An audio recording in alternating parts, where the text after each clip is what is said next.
Ilana Sicurel de La République En Marche, Manuel Bompard de la France Insoumise, Laurent Jacobelli du Rassemblement National, Valérie Debord des Républicains et Bruno Jeudi. On est ensemble jusqu'à minuit.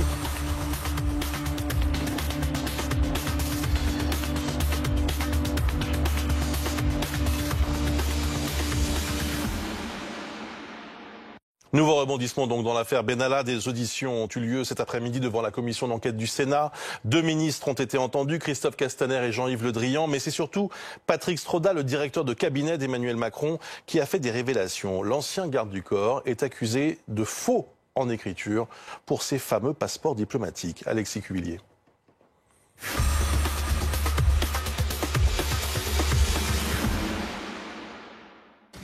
C'est un personnage central de l'Élysée, peu habitué à être au devant de la scène. Directeur de cabinet d'Emmanuel Macron, Patrick Stroda était le supérieur hiérarchique d'Alexandre Benalla. À ce titre, la commission d'enquête du Sénat a souhaité l'auditionner à nouveau. Il ne s'agit pas pour nous de refaire des auditions qui ont déjà eu lieu, mais de procéder à des auditions sur les éléments d'information complémentaires dont nous avons besoin. Quelques jours avant Noël, la presse a révélé de nouveaux soupçons d'un traitement de faveur de l'ancien conseiller. Malgré son licenciement, Alexandre Benalla a conservé ses passeports diplomatiques. Il les a utilisés une vingtaine de fois en 4 mois, notamment pour des voyages d'affaires en Afrique. L'Élysée soupçonne même l'usage d'un faux document pour l'obtention de l'un de ses passeports. M. Benalla a adressé au ministère de l'Intérieur une note non signée de façon manuscrite. Donc, soupçonnant une falsification, nous avons signalé ce fait au procureur de la République. Autre accusation qui soulève des questions, celle du canard enchaîné ce mercredi. L'ex-chargé de mission a également réussi à conserver un téléphone ultra sécurisé appelé Théorème. J'ai déclenché une enquête interne, c'est-à-dire hier soir, pour savoir pourquoi les chefs de service qui ont en charge la gestion des théorèmes à l'Élysée n'ont pas engagé de démarche dans le courant de l'été pour contacter M. Benalla. Les autorités ont-elles été trop conciliantes avec cet ancien proche du chef de l'État? Concernant les passeports, Alexandre Benalla aurait surtout profité de failles dans le système, selon le ministre de l'Intérieur. M. Benalla n'était pas sous surveillance. Il s'est déplacé, il est libre de se déplacer et le ministère de l'Intérieur n'a pas vocation à enregistrer ses sorties du territoire particulièrement. L'amélioration du contrôle de ces passeports diplomatiques fera l'objet de discussions avec le Quai d'Orsay. En fin de journée, Jean-Yves Le Drian a lui aussi répondu aux questions des sénateurs. Cette nouvelle session d'explication du gouvernement sur le cas Benalla aura duré 5 heures. Insuffisant pour exclure tout soupçon de traitement de faveur selon l'opposition. On nous explique qu'il y a eu des dysfonctionnements et d'ailleurs les ministres sont assez cash sur le sujet, tant M. Castaner que M. Le Drian. Est-ce que cela signifie que derrière ces dysfonctionnements, il y a eu des facilités, des protections? Je ne suis incapable de le dire. Alexandre Benalla sera de nouveau questionné lundi par la commission des lois du Sénat, quelques jours avant la fin de l'enquête parlementaire. Bonsoir à tous. Bonsoir. Merci beaucoup de participer à Grand Angle ce soir en direct sur BFM TV. Avant d'évoquer la crise politique, votre sentiment sur ce dernier rebondissement concernant l'affaire Benalla, un soupçon de faux, 20 déplacements au total avec ce passeport diplomatique auquel il n'avait plus droit. Qu'est-ce qui ne va pas, Ilana Sicurel? J'ai envie de vous dire que c'est la dérive d'un homme, auquel on assiste. C'est toujours troublant quand un homme a eu la confiance des plus hauts personnalités de l'État. Donc il y a quelque chose toujours de... Mais c'est la dérive d'un homme. Et les enquêtes sont en cours, toute la transparence est faite. Et je crois qu'il faut, il faut suivre cette affaire, mais en même temps lui laisser la dimension qu'elle a. Un homme qui est encore en contact avec le président de la République quelques jours avant Noël. Ces contacts ont été extrêmement limités. Enfin, il faut savoir ce qu'on appelle contact. Je veux dire, c'est pas. Il faut pas essayer de créer, si vous voulez, et de grossir cette affaire. On a des choses plus importantes à traiter aujourd'hui. Monsieur Bompard. Il y a sans doute des choses plus importantes à trancher aujourd'hui, mais je crois qu'il y a dans cette affaire une zone de flou qui quand même interroge. Moi, j'ai écouté les commissions d'enquête au Sénat. Soit il y a une grave incompétence, soit il y a un énorme mensonge. Mais une personne qui a déclenché une polémique médiatique comme celle qu'on a connue l'été dernier et qui peut, à son gré, se promener partout dans le monde à l'aide d'un passeport diplomatique, ça interroge quand même grandement. Ça interroge grandement et ça met en faute l'idée qu'en fait, finalement, les règles sont pas les mêmes pour tout le monde. Et quand vous êtes proche de Jupiter, les règles sont un peu plus faciles pour vous. Et quand je le mets en lien avec des manifestants qui aujourd'hui, dans la mobilisation des Gilets jaunes, prennent 6 mois de prison ferme, 1 an de prison ferme pour avoir participé à des manifestations interdites, je crois que malheureusement la justice elle n'est pas la même pour tout le monde et je comprends que ça indigne et que ça pose question. Valérie Debord, pensez-vous comme Ilana Sicurel que c'est la dérive d'un homme? C'est un petit peu plus compliqué. Je salue ici surtout le travail du Sénat. Certains, d'aucuns aimeraient le remettre en cause. On voit bien qu'aujourd'hui, c'est un réel contre-pouvoir qui fait son travail. Le travail d'une Assemblée, du Parlement, c'est de contrôler l'action de l'exécutif. Et si on avait malheureusement eu que l'Assemblée nationale pour le faire, on n'aurait jamais su la vérité. Vous parlez de transparence, madame, vous avez raison. La transparence, elle nécessite des moyens pour le mettre en œuvre. Et le seul moyen qui existe aujourd'hui dans notre République, c'est le Sénat. Il faut le saluer. La dérive d'un homme, la vraie question, c'est comment cet homme, qui est quand même, disons, un peu limite, a pu être à ce point proche du couple présidentiel. C'est une vraie question. Et ce n'est pas une question qui accuse, c'est une question qui porte interrogation, peut-être sur la fragilité du pouvoir, sur la solitude du pouvoir et sur la solitude très spécifique de ce président de la République, ce qui renvoie à beaucoup d'autres questions. Laurent Jacobelli, vous êtes délégué national du Rassemblement national. Oui, c'est une affaire d'État, à n'en pas douter. Monsieur Benalla a sans nul doute bénéficié d'une bienveillance un petit peu étonnante, parce qu'on nous dit là qu'il aurait fait un faux. Ce que ne dit pas Monsieur Castaner, d'ailleurs, il a une autre version. N'empêche qu'il avait le droit d'aller à l'Assemblée nationale avec un badge. Il n'est pas député ni assistant parlementaire. Il avait une voiture avec gyrophare, il n'est pas policier. Il avait 5 passeports, si j'ai bien compté, 3 passeports diplomatiques, 2 passeports de service. Pire que ça, un passeport lui a été délivré après l'affaire dont on a parlé en mai dernier. Il a un téléphone avec prise directe avec le président de la République et ils échangent des messages. Et on vient nous dire que c'est la faute d'un seul homme. Moi, je trouve ça un peu gros. Quelqu'un ment dans l'affaire, je ne sais pas qui. Est-ce que c'est Monsieur Benalla? Auquel cas, c'est grave de lui avoir fait confiance à ce point. Est-ce que c'est le gouvernement et le président de la République? Et auquel cas, c'est grave. C'est grave d'avoir donné les clés de la France à de tels amateurs qui n'arrivent même pas à contrôler ce qui se passe à la présidence de la République. Et moi, j'aimerais faire écho quand même à ce qui a été dit. C'est qu'on a l'impression que Monsieur Benalla pouvait tout se permettre. Quand un Français qui n'est pas protégé par M. Macron roule à 85 km/h, il recevra dans les 2 semaines un PV dans sa boîte aux lettres.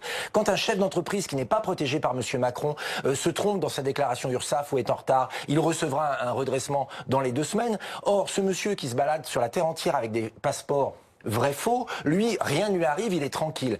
Oui, franchement, c'est une affaire d'État. Bruno Jeudi, le président de la République a... C'est un sujet sensible pour lui, on l'a bien compris. L'été dernier, il n'a pas voulu s'exprimer là-dessus. Voilà, on sent bien que c'est un sujet particulier.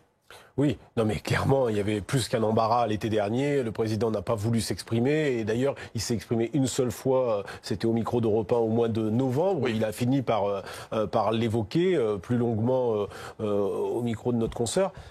Mais on voit bien qu'en tous les cas, là, la fête est finie. C'est-à-dire que enfin, l'Élysée a décidé de couper clair aujourd'hui, puisque l'article 40, un signalement article 40 au procureur, fait que maintenant, Monsieur Benalla est soupçonné d'avoir fait un faux dans cette affaire, d'après les déclarations qui ont été faites par M. Strodal, directeur de cabinet, cet après-midi devant la commission d'enquête parlementaire du Sénat. On attend évidemment ce que dira Alexandre Benalla lundi. Le feuilleton continue. Le feuilleton est terminé et surtout lui, il risque d'être... il va passer un mauvais moment parce que les sénateurs vont vouloir savoir s'il n'a pas menti sous serment lors de sa précédente audition. Donc il y aura sans doute une suite. Mais j'allais dire, pour l'opinion, l'affaire est...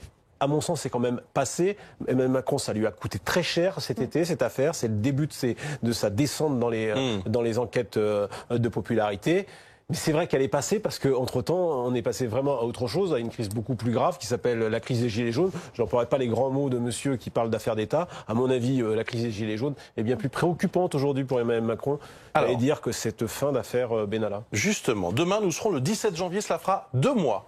Tout juste que le conflit des Gilets jaunes a commencé et on s'interroge, comme chaque semaine, sur la poursuite du mouvement et la forme que prendra la suite de ce mouvement. Est-ce qu'il y aura à nouveau des manifs samedi. Alors la question se pose d'autant cette semaine que les leaders de cette crise sont de plus en plus divisés. David Dunal. Pour le 10e samedi de mobilisation, les Gilets jaunes partent divisés. Éric Drouet, leader de la France en colère, appelle à manifester à Paris. Il dévoilera le lieu exact le matin même. Après Bourges samedi dernier, Maxime Nicole se rendra de son côté à Toulouse, où la préfecture avait compté au moins 6000 manifestants lors de la dernière journée de mobilisation. Priscilla Ludowski, elle, n'a pas annoncé si elle manifestera. Mais dans un message publié lundi, elle annonce avoir pris ses distances avec Éric Drouet. Enfin, d'autres gilets jaunes se mobilisent en dehors de ces figures médiatiques. C'est par exemple le cas à Valence. La manifestation, déclarée, se déroule chaque semaine sans incident et réunit désormais entre 2000 et 3000 personnes. Manuel Bompard, directeur national des campagnes de la France Insoumise. Il y aura de nouveaux rassemblements samedi. Ça ne fait pas de doute pour vous? Ça ne fait pas de doute. Il n'y a pas de raison que les gens ne poursuivent pas la mobilisation. Je ne vois pas pourquoi, en fait, ils s'arrêteraient alors que les revendications qu'ils expriment depuis maintenant 2 mois n'ont pas été satisfaites. Et donc, non seulement je pense qu'il y aura de nouvelles manifestations, mais en plus je le souhaite. Je pense que c'est nécessaire pour forcer le gouvernement à changer enfin de cap et à comprendre que c'est pas une grande diversion comme celle du débat national qui va permettre que les revendications exprimées dans ce mouvement pour davantage de justice sociale, pour un renouvellement démocratique du pays, soient enfin satisfaites. Donc oui, je le souhaite. Je pense qu'il y aura de nouvelles mobilisations. J'espère qu'elles seront aussi larges, pacifiques et déterminées que celles qui ont eu lieu le week-end dernier. C'est vrai qu'il y a la division de certains leaders. On a parlé de Mme Ludowski et de M. Drouet qui donc ne se parlent plus et qui étaient pourtant au démarrage de ce mouvement. Et il y a peut-être aussi Ilana Securel. Je rappelle que vous êtes membre du bureau exécutif de La République En Marche. L'effet Bourterould, l'effet dialogue avec les maires, vous pensez que ça peut avoir un effet immédiat sur ce conflit? Ce qui s'est passé hier? Écoutez, je crois que le président, il a tombé la veste et il a mouillé sa chemise. Et je crois que ce qui a beaucoup frappé, c'est que c'est ces 6h30 de discussion. Il y a un grand philosophe, Martin Buber, un grand philosophe du dialogue, qui dit qu'un vrai dialogue, c'est un dialogue où chacun sort un peu transformé. Et je crois que c'est exactement ce qu'ont senti les maires, qui étaient pour certains d'entre eux très sceptiques en arrivant, et qui sont partis en se disant... assez convaincu, il y a eu quand même une ovation très impressionnante à la fin qui n'était pas gagnée d'avance. Ils ont senti qu'il ne s'agissait pas d'une espèce d'artifice, qu'il y avait quelque chose de l'ordre effectivement d'un vrai dialogue. Il faut réparer en fait la confiance entre les citoyens et leurs représentants. C'est une affaire sérieuse. Et ce qui a été donné à voir hier, c'est du sérieux, de l'intensité et de l'authenticité. Et je crois, et d'ailleurs c'est les retours que j'ai des députés un peu partout sur le territoire, que de plus en plus de maires sont partants. Alors les députés, on les a vus, ils sont requinqués, là, ils sont repartis comme... Laurent Jacobelli. Oui, écoutez, je suis très content que les députés de La République En Marche soient sortis requinqués. Je suis pas sûr... Je parle des maires, moi. Très bien, mais moi je parlais des élus. Très important. En effet. Bon, je suis pas sûr que les Français qui aujourd'hui protestent ou soutiennent ceux qui protestent en tirent exactement les mêmes conclusions, parce que Pardon de vous couper, mais ils ont été très nombreux à regarder la télévision. Mais parce on a vu les chiffres d'audience, notamment sur BFM TV, ça a été difficile incroyable. de passer à côté. Ils ont envie de débat. Et c'est vrai qu'il y avait un show presque à l'américaine. C'était Opération Séduction. C'était une espèce de comeback sur la scène du président Macron. Mais quand on regarde un petit peu ce qui a été dit, moi, quand j'entends que certains Français pauvres déconnent, entre guillemets, qu'il faut les responsabiliser. Est-ce que le président, quand il veut du dialogue, n'est pas là en train d'attiser les flammes? Quand j'entends que la première demande, qui est le retour de l'impôt sur la fortune, il nous dit, alors je cite parce que c'est tellement grossier, il ne faut pas raconter des cracks, remettre l'impôt sur la fortune, dire que ça améliorera le sort des gilets jaunes, c'est de la pipe. Écoutez, je parle pas complètement sa langue, mais j'ai un peu l'impression que ça veut dire que l'impôt sur la fortune, il le laissera quoi que demande le peuple français. Bref, ça crée quand même une impression très mitigée qui est « je parle beaucoup, je parle 7 heures ». Alors moi, c'est pas un philosophe, mais c'est une expression populaire qui dit que quand on n'a rien à dire, on parle beaucoup. Là, pour le coup, il va rentrer dans le livre Guinness des records. Mais il a dit 2 choses concrètes, 2 seulement. il faut que les pauvres soient responsabilisés et qu'ils arrêtent de déconner. Je trouve ça très moyen et il ne reviendra pas sur l'ISF, ni d'ailleurs sur le référendum d'initiative populaire. Peut-être les 80 km/h qui sont enterrés. Valérie Debord, est-ce que... Ça a été plus complexe, si je peux me permettre que ça. Non, mais il a dit pas tout. Alors je vais relever les 80 km/h et je vais vous dire pourquoi je l'ai pas souligné. Possible. Il a dit qu'il fallait pas jouer avec la sécurité routière, que les 80 km/h étaient une bonne mesure, mais qu'il y avait peut-être une manière plus intelligente de les appliquer. Vous savez, ces fameuses manières très intelligentes que nous, le peuple, souvent ne comprend pas. Je pense que les Français l'ont quand même relevé, ça. Peut-être Valérie les Debord, 80 km, on arrête. Il faut que tout le monde puisse parler. Valérie Debord, est-ce que le président a réussi son coup hier? On peut dire que c'est un coup de com' ou alors un coup politique. Alors que le président soit extrêmement intelligent, qu'il maîtrise parfaitement ses dossiers, vous ne m'entendrez jamais dire le contraire. Que l'exercice lui soit très familier, pas dans cette dimension, mais c'est un fait également. Dans ma région, dans le Grand Est, j'y ai assisté. À la fin de chacun des déjeuners ou des dîners qu'il fait, il fait exactement le même exercice. L'ensemble des gens qui sont autour de la table posent une question et à la fin, sur un temps très long, il y répond, s'en fiche, en se mettant debout et très souvent en enlevant effectivement sa veste à un moment qui doit être un moment un peu calculé. Donc on voit qu'on a assisté à un très bel exercice, très intelligent.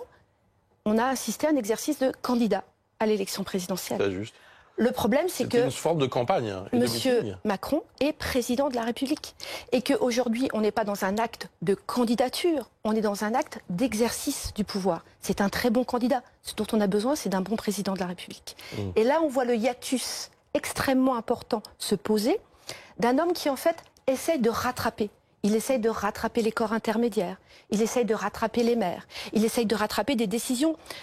Le 80 km/h en soi n'est pas une mauvaise décision. Ce qui n'est pas bon, c'est l'argent qui est mal utilisé, qui devait être utilisé pour rattraper et récupérer les endroits qui sont réellement dangereux. Les Français ont l'impression qu'ils sont rackettés et que l'argent qu'ils versent n'est pas utilisé pour réellement aller sur les endroits qui sont les plus dangereux.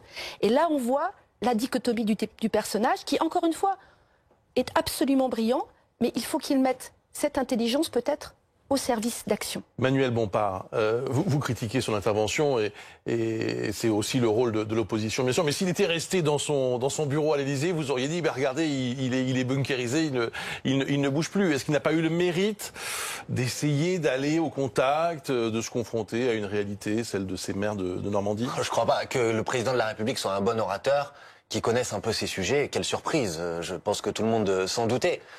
Dire qu'il a été débunkérisé dans cette opération, je pense c'est faire une erreur, c'est pas voir vraiment la réalité. On parle quand même d'un président de la République qui allait rencontrer des maires, donc des élus, dans une ville qui a été justement bunkérisée, où n'importe quelle personne qui voulait venir manifester son désaccord ou sa désapprobation était arrêtée, fichée, sa carte d'identité était prise en photo.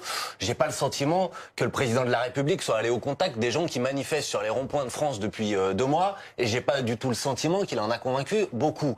Maintenant, moi, ce qui m'intéresse, c'est pas la forme de son intervention. Ce qui m'intéresse, c'est qu'est-ce qu'il a dit. Or, qu'est-ce qu'il a dit finalement? Si vous résumez et si vous condensez l'ensemble de son intervention, c'est « j'ai un cap ». Je vais pas changer de cap. Et si les gens qui manifestent dans la rue depuis maintenant 2 mois disent je suis en désaccord avec tel ou tel point de mon engagement, c'est leur problème, mais c'est pas le mien. Donc c'est pas un débat, c'est un blabla. Les gens parlent, mais à la fin c'est Jupiter qui tranche. Et ça, c'est pas en mesure de sortir le pays de la situation de crise dans laquelle il est aujourd'hui. Madame disait à juste titre, c'était un discours de campagne électorale, mais une campagne électorale, ça se tranche à la fin par un vote, parce qu'il peut y avoir des désaccords politiques qui s'expriment. Or là, on a effectivement la campagne électorale, on a effectivement le meeting, mais on n'a pas le vote à la fin. Ah, on sait pas. Ah bon, vous le savez pas? Peut-être un vote à la fin. Ah bon, vous pensez? Moi, écoutez, j'ai lu avec attention sa lettre. Ce que j'ai observé dans sa lettre, c'est qu'il dit à la fin du grand débat, je viendrai devant les Français pour leur dire finalement ce que j'ai retenu et ce que j'ai pas retenu. Écoutez, tout ça n'est pas très sérieux. Les gens qui manifestent, ils demandent que leurs paroles soient entendues, que leur voix soit écoutée. Et aujourd'hui, rien de ce que vous proposez, rien de ce que vous mettez en place ne permet de répondre à ce problème. De la République en marche. C'est vrai, il n'a pas fait beaucoup d'ouverture. Hein. On a eu le sentiment qu'il fermait plus de portes qu'il n'en ouvrait. Sur le fond. Écoutez, vous savez, quand on entend un texte, chacun entend autre chose. Moi, je pense que vous avez tout à l'heure, M. Bompard utilisé deux idées, l'idée de renouvellement démocratique et de mesures concrètes. Et vous avez tout à fait raison, c'est l'essentiel. Voilà ce qui compte.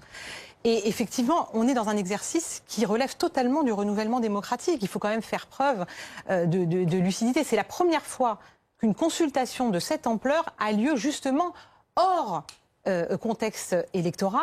Absolument pas. Vous avez tous les Français sont invités et je regrette que vous n'engagiez pas justement tous les Français à s'y rendre, parce que vous avez au contraire, j'ai trouvé qu'on avait un président de la République qui a dit rien n'est tabou. Tout est sur la table, qui a parlé d'analyser, de mettre sur la table l'ensemble du système fiscal pour qu'il y ait plus de justice.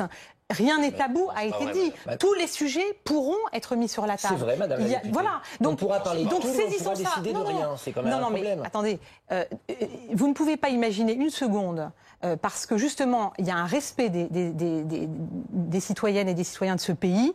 Vous ne pouvez pas imaginer une seconde que tout ça a été mis en place pour simplement à la fin dire « Ah bah vous savez quoi, on fait exactement ce qui avait été prévu ». Bien sûr que non. Et ça a été dit. Et si vous ne l'avez pas compris, c'est que vous vous êtes bien bouché les oreilles et que vous n'avez pas regardé. La fameuse bêtise. Vous n'écoutez pas les gens. La fameuse bêtise, je ne pense pas comme vous. Non, mais pas madame, du tout. quelles sont les garanties que nous avons que la parole des citoyens sera entendue?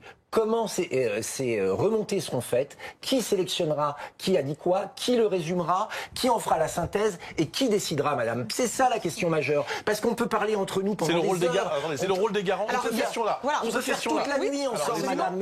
Alors, il y a plusieurs choses. Il y a plusieurs garants. D'abord, il y a des maires, il ne vous a pas échappé qu'il n'y avait pas beaucoup de maires La République En Marche en ce moment. Donc les maires sont le socle de tout cet édifice. C'est très fort comme message par rapport justement à des reproches qui ont pu être faits peut-être légitimement, qu'on n'avait pas assez travaillé avec les élus locaux. Eh bien voilà une réponse très concrète. Non, vous répondez pas à la le question. maire, attendez.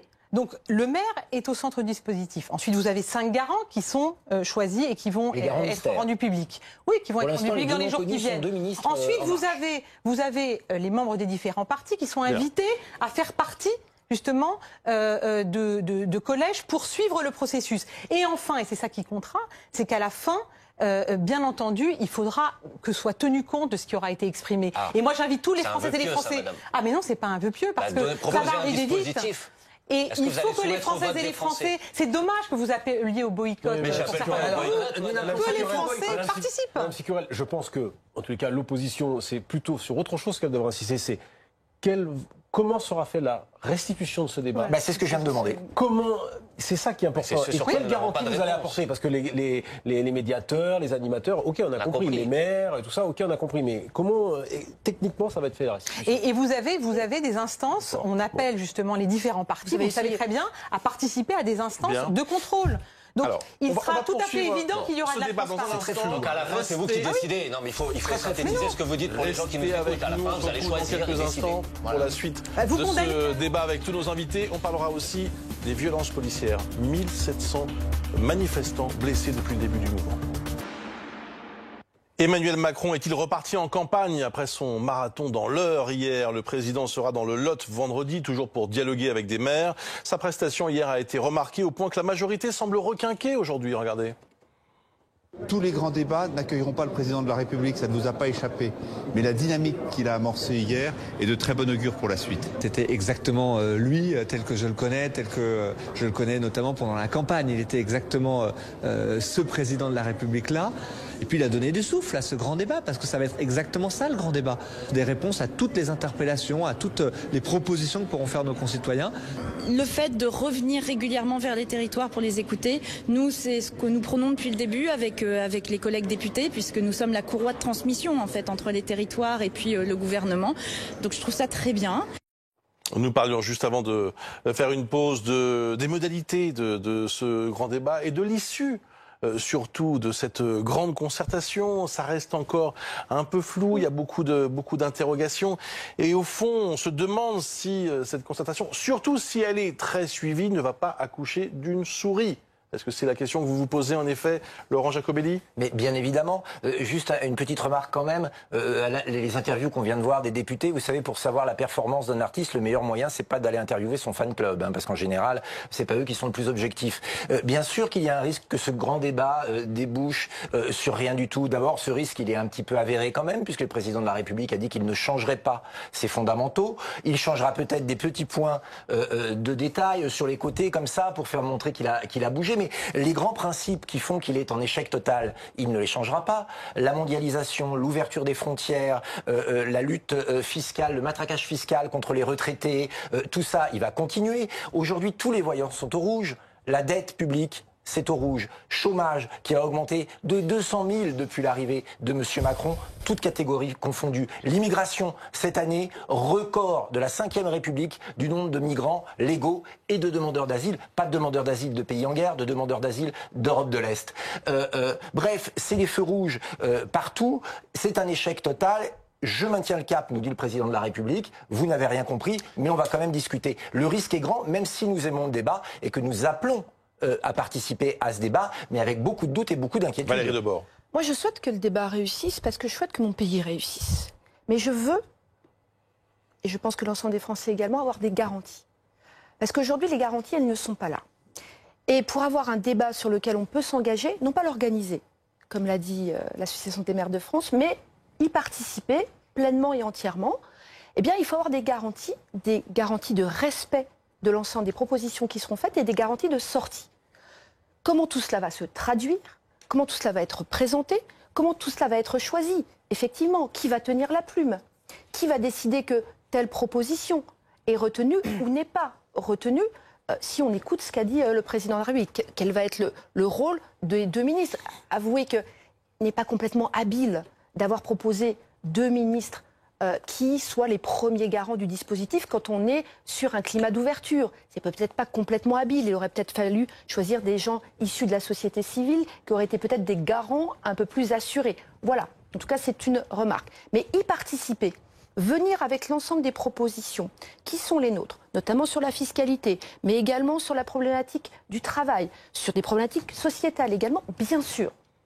Après, quelle garantie nous avons que cela va se traduire et quelle garantie nous avons que cela va être présenté aux Français? Manuel Bompard, vous allez y participer en tant que citoyen. Vous êtes engagé évidemment, mais en tant que citoyen, est-ce que vous avez envie d'aller, je ne sais pas où vous habitez, mais voilà, est-ce que vous avez envie d'aller dans une réunion, si elle se déroule près de chez vous? Tout le monde aime le débat. D'ailleurs, je remarque que les Français n'ont pas attendu l'autorisation du président de la République pour commencer à débattre. Ils le font au quotidien et ils le font encore plus depuis 2 mois. Mais j'ai l'impression, moi, que ce débat, en fait, est mort-né pour la raison que j'ai indiquée tout à l'heure, c'est-à-dire que vous ne répondez jamais à la question de qui tranche à la fin les désaccords politiques qui vont s'exprimer. C'est le premier point. Et tout à l'heure, vous m'avez fait une réponse alambiquée sur les garants, tout ça, mais vous n'avez pas répondu à la question centrale. Qui décide à la fin, c'est le premier point. Et le deuxième point, je remarque la manière avec laquelle sont posées les questions est extrêmement orientée. Par exemple, les questions que vous posez, vous ne dites rien sur les salaires, vous ne dites rien sur les pensions de retraite, vous ne dites rien sur la manière avec laquelle on va lutter contre la pauvreté dans ce pays. Je rappelle que le président de la République, c'est pour ça qu'on peut douter quand même quand il fait des promesses, l'année dernière à la même époque disait dans 1 an il n'y aura plus une seule personne qui dormira dans la rue. Bon, est-ce que c'est le cas aujourd'hui? Tout le monde sait très bien que c'est pas le cas. Donc vous posez des questions biaisées. De la même manière sur la fiscalité, madame, vous intervenez et vous ouvrez le débat sur la fiscalité uniquement sous l'angle de quel impôt on peut supprimer, quel service public on peut supprimer. Mais je vais vous informer de quelque chose, madame. On peut aussi créer des impôts pour mettre à contribution les grandes fortunes de ce pays, pour mettre à contribution les multinationales. Mais ça, c'est pas posé dans la question. Quand on va sur le questionnaire, sur le grand débat, sur le site internet que vous avez publié, c'est alors choisissez si vous préférez qu'on supprime des services publics ou qu'on supprime des impôts. Tout ça n'est pas très sérieux. On a besoin de services publics et pour les financer, il faut mettre à contribution ceux que vous ne mettez jamais à contribution. Les plus riches, les multinationales, et au contraire, vous leur faites des cadeaux comme vous avez fait en supprimant l'impôt sur la fortune. Réponse d'Ilana Sicurel de La République En Marche. Oui, écoutez, il a été très clairement dit et rappelé par le président de la République qu'il y a un certain nombre de questions qui sont des questions indicatives, mais qui ne sont pas du tout limitatives. Donc tout ce que vous venez de dire, je vous réponds bien sûr que ça peut être mis sur la table, bien sûr. Et alors vous avez modifié le questionnaire sur non, le site mais internet. c'est pas un questionnaire, donc c'est il y a un questionnaire. Il y a un questionnaire. C'est quoi? C'est des propositions. C'est absolument possible. Il y a plusieurs modes. D'ailleurs, j'appelle les téléspectateurs à aller sur débat.fr et ils se rendront compte en fait que c'est absolument pas fermé. Il y a un certain nombre d'orientations, c'est plus des grandes questions, mais on peut tout à fait sortir du champ et je crois que ça a été dit, redit et clair. Non mais c'est vrai ce que je vous dis. Ça exprime votre intention. Mais pas du tout. Mais il y a un moment donné, vous devez quand même, si vous mettez simplement une feuille blanche, ça marchera pas non plus. Donc il y a des grandes questions. Mais les salaires, ça vous paraît pas être un sujet un peu important? Mais bien sûr, mais ce sera exprimé et il y aura des. D'ailleurs, vous avez vu que dans le plan d'urgence, la question des salaires, elle a été posée. Il y a eu des mesures qui ont été prises. Non, pas sur l'augmentation des salaires. Mais, madame, juste une question simple. Si une majorité de gens dans ce débat disent qu'il faut augmenter les salaires et le SMIC, par exemple, est-ce que c'est un sujet que vous soumettrez à décision, soumettrez au vote des Français? Écoutez, c'est simple comme question. La question que vous posez, en fait, est celle de est-ce qu'on est en train de passer à une démocratie directe? C'est ça que vous me posez comme question. Parce que, non mais c'est vrai. De permettre des modes d'intervention directs, oui. Est-ce que tout ce qui va être exprimé va être appliqué demain par l'Assemblée nationale? La réponse, c'est qu'on n'est pas en train de remettre en cause de manière radicale notre démocratie représentative, mais par contre, on est en train d'inventer un système où des gens qui sont sortis dans la rue, qui ont mis des gilets jaunes parce qu'ils ont considéré qu'ils n'étaient pas entendus, qu'ils n'étaient pas écoutés, qu'ils n'étaient pas considérés. Et le président de la République l'a dit, et moi je l'ai ressenti profondément, parce que je me suis engagée en politique pour que tous les Français soient entendus, eh bien j'ai été profondément bouleversée par cela. C'est ce que le président a appelé hier soir, un terme qui était nouveau dans sa bouche, la République de la délibération permanente. Donc c'est à la place du référendum. Écoutez, c'est ce qu'il a dit. Sur l'ensemble, non, mais attendez. On est en train aujourd'hui, mais au niveau planétaire, parce qu'on n'est pas la seule grande démocratie qui est en train d'avoir des difficultés, et on est tous, nous, autour de cette table concernés, parce que vous savez très bien que cette crise de la représentation, elle concerne tous les grands partis. Donc la question, c'est de savoir, il l'a dit, je finis juste là-dessus, le président l'a dit très clairement, c'est la cinquième réponse, non, elle est très particulière. Non, pas du tout. C'est que c'est non. Moi, je considère, moi, je comprends dans cette expression qu'il faut non seulement que le grand débat soit une réussite, mais qu'il intervienne de manière régulière pour que plus jamais on ait le sentiment qu'une partie des Français ne soit pas entendue. Hier, c'était un exercice de démocratie représentative, de façon extrêmement claire. Mais merci beaucoup. C'est le retour aux urnes et la dissolution de l'Assemblée nationale. Vous n'êtes pas en train, madame, je sais, de contester la démocratie. Mais c'est vous qui décidez à la fin. Vous savez, un débat, il faut que vous puissiez tenir compte de mon point de vue. Si vous voulez. Vous êtes en train de me répondre d'une manière alambiquée. À la fin, c'est moi qui décide. Non, c'est normal, c'est la représentation. Mais si vous voulez, si on n'en tient pas compte, les électeurs en tiendront compte eux. J'aimerais vraiment. Je suis obligé de vous couper parce que j'aimerais qu'on parle d'un sujet qui est un sujet sensible, qui est les violences policières.